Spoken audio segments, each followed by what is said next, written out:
to learning React with me. In this video, let's talk about a hook called useEffect. This is used to handle any side effects in the application. When I say side effects, it might be request to API to retrieve data from the server or to interact with the browser objects like document or window, or it might be using the timer functions. In other words, in the life cycle of a component, we have different phases: component mounting, component updating, component unmounting. In the mounting phase, we want to perform some logic when the component is rendered for the first time. We may want to call an API to get the data required to render the initial component. In the updating phase, we want to handle the logic when the component is updated, maybe because of a change in the state of a component. In the unmounting phase, you may want to clear the timers or subscriptions. Basically, you will be performing cleanup activities to improve performance.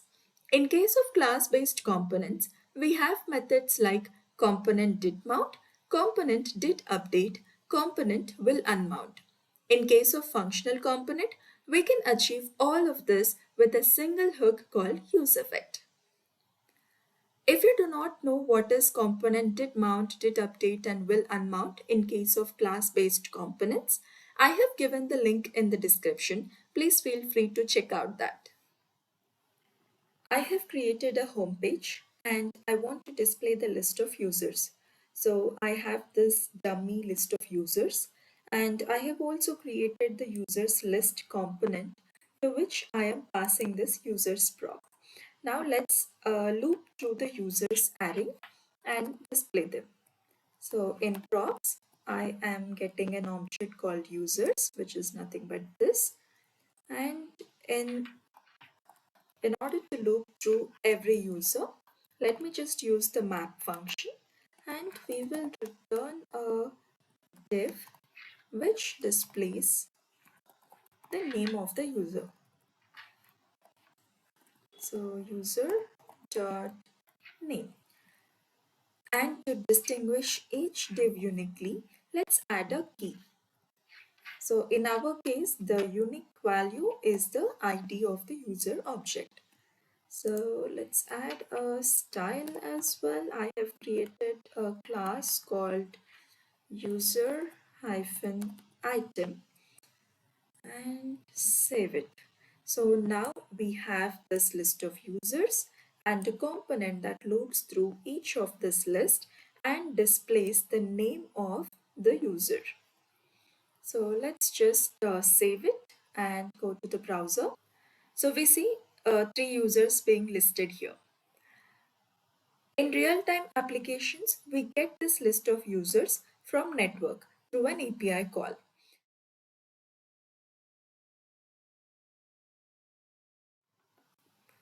We have a website called JSON placeholder where we can get the API data for free.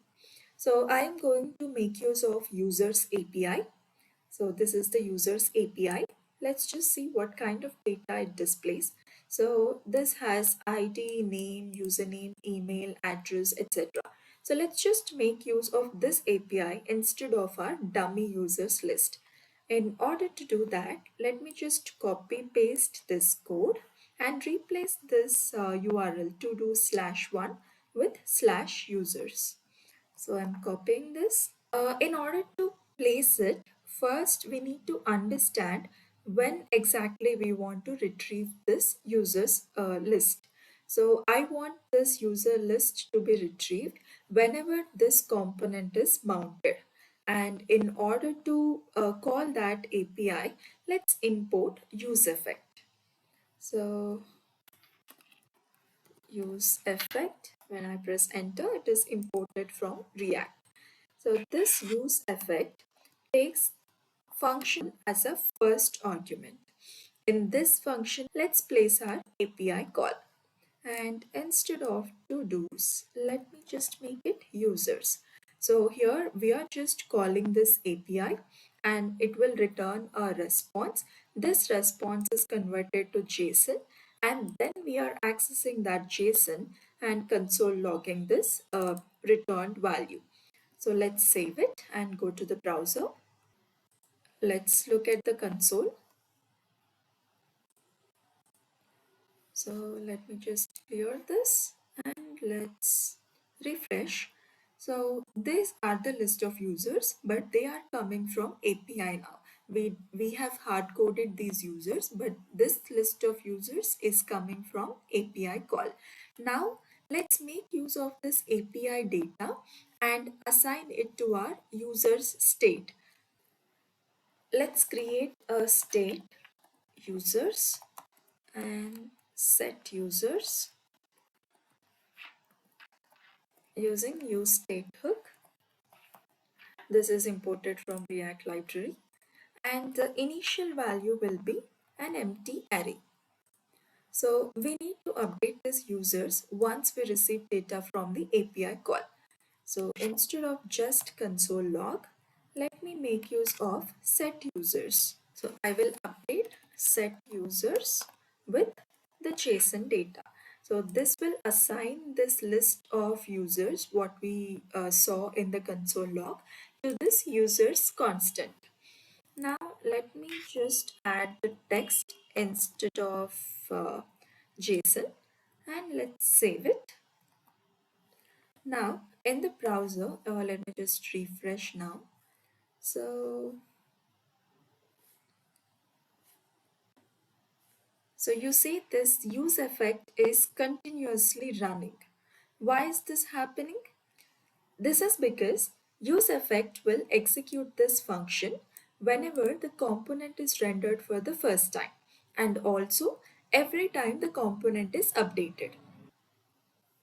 Here, initially users is an empty array, and when the first time useEffect runs, we are updating the users array with the JSON returned by the API. So it considers it as an update to the component and runs again. So every time it calls the set users and updates the users array. That's the reason we are seeing useEffect continuously. But we don't want that. We want this to run only once. To achieve this, useEffect takes another argument called dependency array. If this array is empty, it will run only when the component is mounted. This is similar to componentDidMount method in case of class-based components. Let's save it and go back to the browser. Let me just refresh. Now useEffect is run only once. That is when the component is mounted. So let's assign this users instead of the dummy users to this users property so that we can see the actual user names in the user list. Let's save it, go back to the browser. Now we see data coming from the API. This is the first use case of useEffect hook.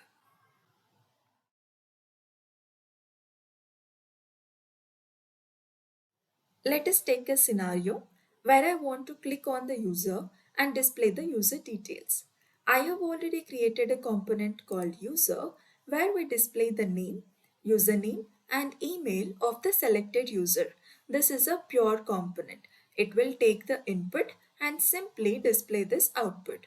If you want to know what is a pure component, I have given the link in the description. You can always refer that.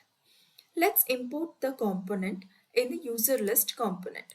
So just above the list of users, I want to display the selected user details. So let's import this user, and to this user, I want to pass the selected user object. But we don't have the state now. So let me just create a state called user. And in order to update that object, we have a method called setUser. Let's import useStateHook. Initially, we are not selecting any user, and hence let's make it null. And I also want to add another variable called ID to store the ID of the selected user. So set ID and initially let it be 0. Now let's add on-click event to the user div. So let's just add on-click.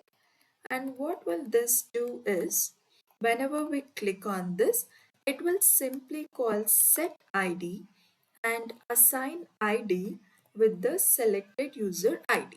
So whenever I click on this particular div, it will update this ID with whatever value is present in the user object that I clicked on. Ideally, we wouldn't be retrieving all the user information at once. For example, in this API, now in this dummy API, we have all the information. But ideally, we would be bringing only the information that we want to display in the user grid. For example, ID, username, or any other column like phone number. But we want to see the complete user information only when we click on that particular user. So in real-time application, what we do is whenever I click on a user, we take the ID of that user and send a request to the network to give me the complete details of the selected user.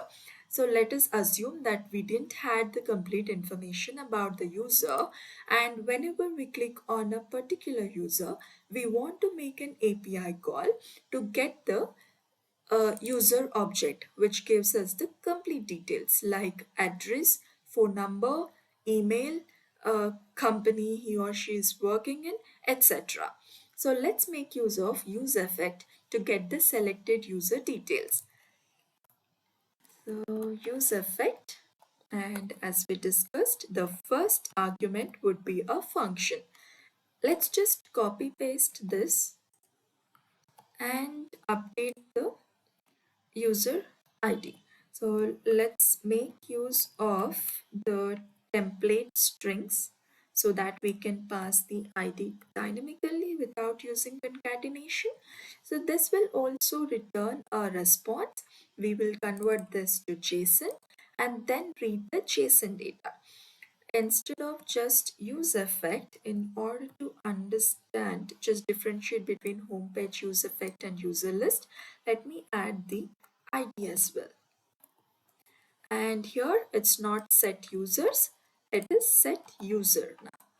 So what we are doing here, we are making a call to the ID, a call to the API using the ID that we selected and assigning that data to the user state. So let me save this, go back to the browser. Okay, we have to import the useState hook from React library. User is not defined. Okay, so we have to import this user as well.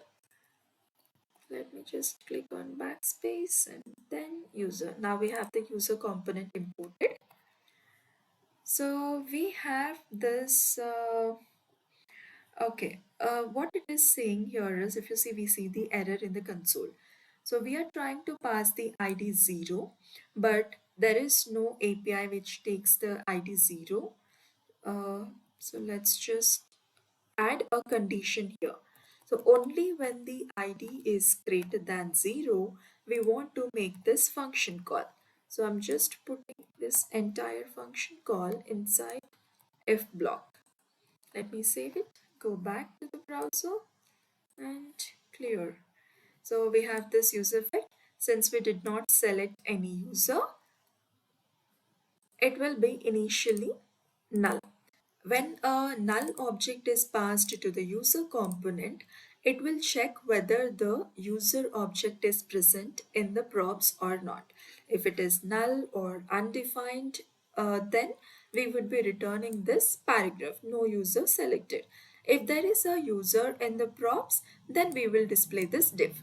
I will click on any of this user. So I'll click on Graham. Now it called the API using this ID, and we see this data, username and email ID along with the name in the user component. But if you look at this, we are calling this multiple times. Every time the component is rendered, it is calling this use effect. We don't want that. So let's make use of dependency array. So we are in the user list. This is our user effect. I am calling a dependency array. But in this case, I don't want this to be run whenever we mount this component. I want this to be run and call this API whenever we change the ID. So if I select on the first user, I will pass the ID as 1 and it will bring the data from API. When I click on the second user, ID will be updated to 2. Only then we want to make a call to the API, then update the user state. In order to do that, in the dependency array, you just have to pass the ID because this function is dependent on the ID. Only when the ID changes, we want this function to be executed. So let's save it and go back to the browser. Let me just refresh. Initially, no user is selected. When I click on the first user, ID is 1 and use effect is called once. Now when I click on first user multiple times, it won't call the use effect because ID is not changed. Now let me click on the second one. ID is updated, hence we call the use effect, and the selected user is also updated.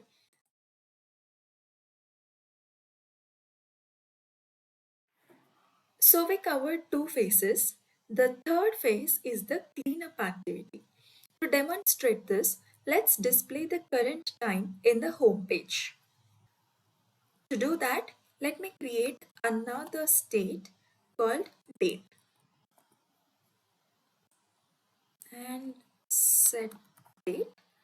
This will take an initial value of new date dot toString.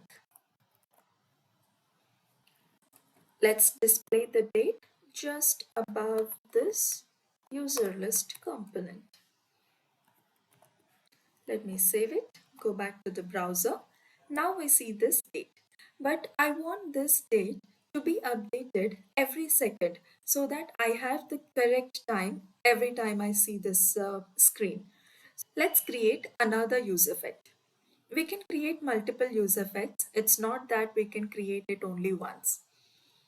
So let me add another use effect and it takes a function. In this function, let's create an interval with setInterval method provided by JavaScript. SetInterval, and this will again take a function,